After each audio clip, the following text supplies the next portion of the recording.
Bien, mesdames et messieurs, court briefing, vendredi 30 septembre 2022, 11h15.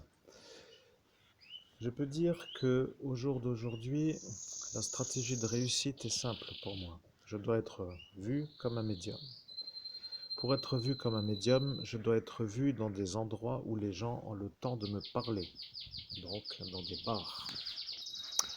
De préférence le soir, parce que les gens qui travaillent n'y sont pas la journée, ou le week-end. Maintenant, le problème que j'ai, c'est que pour sortir dans les bars, il faut avoir une voiture, ce que je n'ai pas à cet instant, puisque mon embrayage a été cassé lors d'un entretien de vidange par rapport à une certaine manœuvre en raison de cette affaire tédingeoise de cette Elsa que vous connaissez. Vous voyez, elle. Bon, de toute façon, ça commence à me fatiguer de parler à des gens qui font semblant de ne pas comprendre. Donc, ce que je veux dire, c'est que pour avoir la réussite, je dois me faire connaître en tant que médium, donc sur les terrasses. Vous comprenez l'intérêt de me couper les revenus par rapport à ce juge qui, lui, ne veut pas se faire avoir pour viol. Alors, pour faire simple, il me reste les terrasses de journée.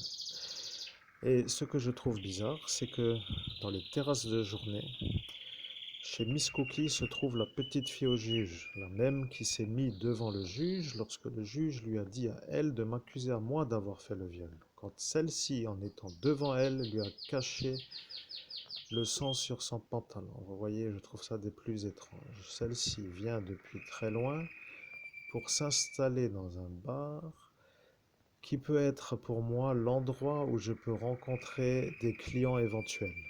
Et ça, j'espère que ce n'est pas pour ne pas déranger le médium Orlando, ami du juge, parce que sinon ce serait un genre de harcèlement à la non-possibilité de démarrer.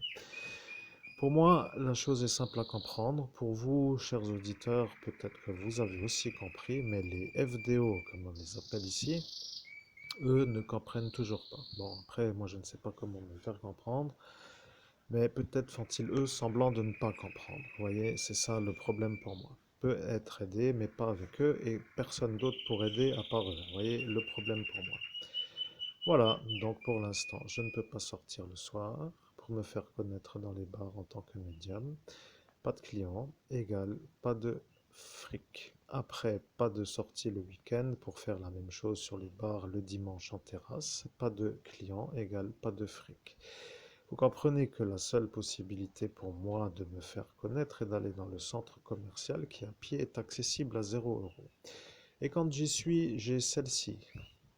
Et quand je suis là, j'ai en face, eh bien, un bar qui ne vibre pas mon énergie. Et il me reste la pause et compagnie, là, qui se trouve là-haut. Et celle-ci a fait la volonté du directeur qui n'est pas français pour me faire la magie noire quand j'y suis, vous voyez. Alors, vous comprenez que si ça pour vous, c'est pas compris comme du harcèlement, eh bien. Oui, et puis de toute façon, c'est ça mon problème. Où me faire connaître pour avoir des clients? La question se pose et la question est simple, la question est répondue. Je dois sortir dans des lieux où il y a du monde pour que je sois vu comme un homme qui, dans des moments de détente et de loisir, peut se présenter à des gens détendus comme étant un médium. Voilà, il n'y a rien d'autre à comprendre. Pour moi, Metz est une ville adaptée, mais pour y aller, eh bien, je ne peux plus. Et quand je n'y suis pas, eh bien, ça me pose le problème. Vous voyez, ceux-là croient que c'est la solution pour me mettre au travail. Vous voyez les abrutis qui se prennent pour des gens intelligents et qui mentent à des gens qui ne comprennent rien. Eux disent que si je sors moins dans les bars, ce sera mieux pour travailler. Ces idiots qui racontent ça à des gens qui ne comprennent pas sont intelligents, vous comprenez?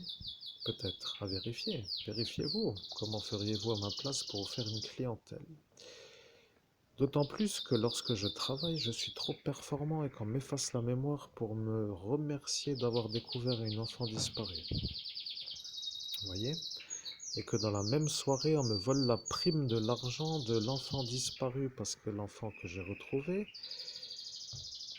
sur la manière où je l'ai découverte, a été honoré par la transmission d'une prime d'argent. Vous voyez, le médium qui a découvert l'enfant était à cet instant moi, et j'ai été gratifié d'une prime d'argent que l'on m'a volée dans une affaire secret défense. Vous voyez le problème. Je sais que je parle à des gens qui ne sont donc, pour ceux qui comprennent bien sûr, ni idiots, voulant mentir à des gens qui ne comprennent pas, ni malades. Parce que si l'auditoire est malade, qu'ils ne comprennent pas, et donc pour eux, après tout, s'ils ne comprennent pas, ce sont des gens qui sont dans l'incapacité de comprendre. Si les gens comprennent, c'est qu'ils ont compris. Que faut-il comprendre? L'homme que vous entendez est un médium performant. Il a découvert une enfant disparue et il a été remercié avec un effaçage de mémoire parce qu'il est trop performant à la découverte pour ne pas salir la profession des enquêteurs traditionnels qui, eux, n'arrivent pas aussi vite au même endroit. Et dans cette même mouvance, il y a eu une prime d'argent pour me remercier d'avoir découvert l'enfant qui, elle, a été volée au même instant, ou dans la même nuit plutôt, et dans une affaire secret défense. Ce qui veut dire que l'on m'a fait faire une médiumnité sur moi à volonté, j'ai voulu, j'ai découvert l'enfant, j'ai été remercié par un effaçage de mémoire, le vol de la prime et le secret défense pour ne pas que je puisse me plaindre. Merci. Maintenant, si vous avez compris, c'est que vous êtes intelligent, et si vous n'avez toujours pas compris, eh bien c'est que vous devez peut-être faire autre chose. Je m'adresserai dans le futur à ceux qui peuvent m'aider, c'est-à-dire ceux qui comprennent, et peut-être que ceux qui comprennent devraient peut-être se demander qu'est-ce qu'ils ne comprennent pas. Comme cela, je pourrais leur demander s'ils comprennent. Vous voyez, jouons à être intelligent à ce jeu-là, et tout le monde perd du temps, et moi aussi, et c'est là le problème pour moi. Le temps passe, vous voyez, et le temps, et le temps, et le temps ne revient pas, et le temps est de l'argent, oui. Pour vous, ça ne dérange pas de le dire. Pour moi, je devrais être nu pour que ça vous plaise. Vous voyez, je ne suis pas du tout l'évêque catholique romain, je précise. Je suis l'homme qui n'est pas dans l'église catholique romaine. Après, vous pouvez penser ce que vous voulez. Je n'ai pas à correspondre à leurs standards d'admissibilité. Donc arrêtez de croire tous ces sorciers malades mentaux qui, eux, se mettent à l'honneur de vous aider à me former pour que j'intègre cette structure. Je n'irai pas là-bas. Arrêtez de les croire et arrêtez de faire comme si vous étiez honoré d'une aide pour dire que vous savez peut-être qu'eux font ce qu'ils font. Le véritable problème est de savoir comment circuler pour aller à des endroits qui sont adaptés à la clientèle. Rencontrer des gens, parler de tout et de rien, faire des conversations de comptoir, parce que ça aide le comptoir, vous voyez. Moi qui ne veux pas me déplacer avec une voiture dans différents endroits, eh bien le comptoir me permet d'avoir tout à portée de bras. Vous, merci Jupiter d'être là.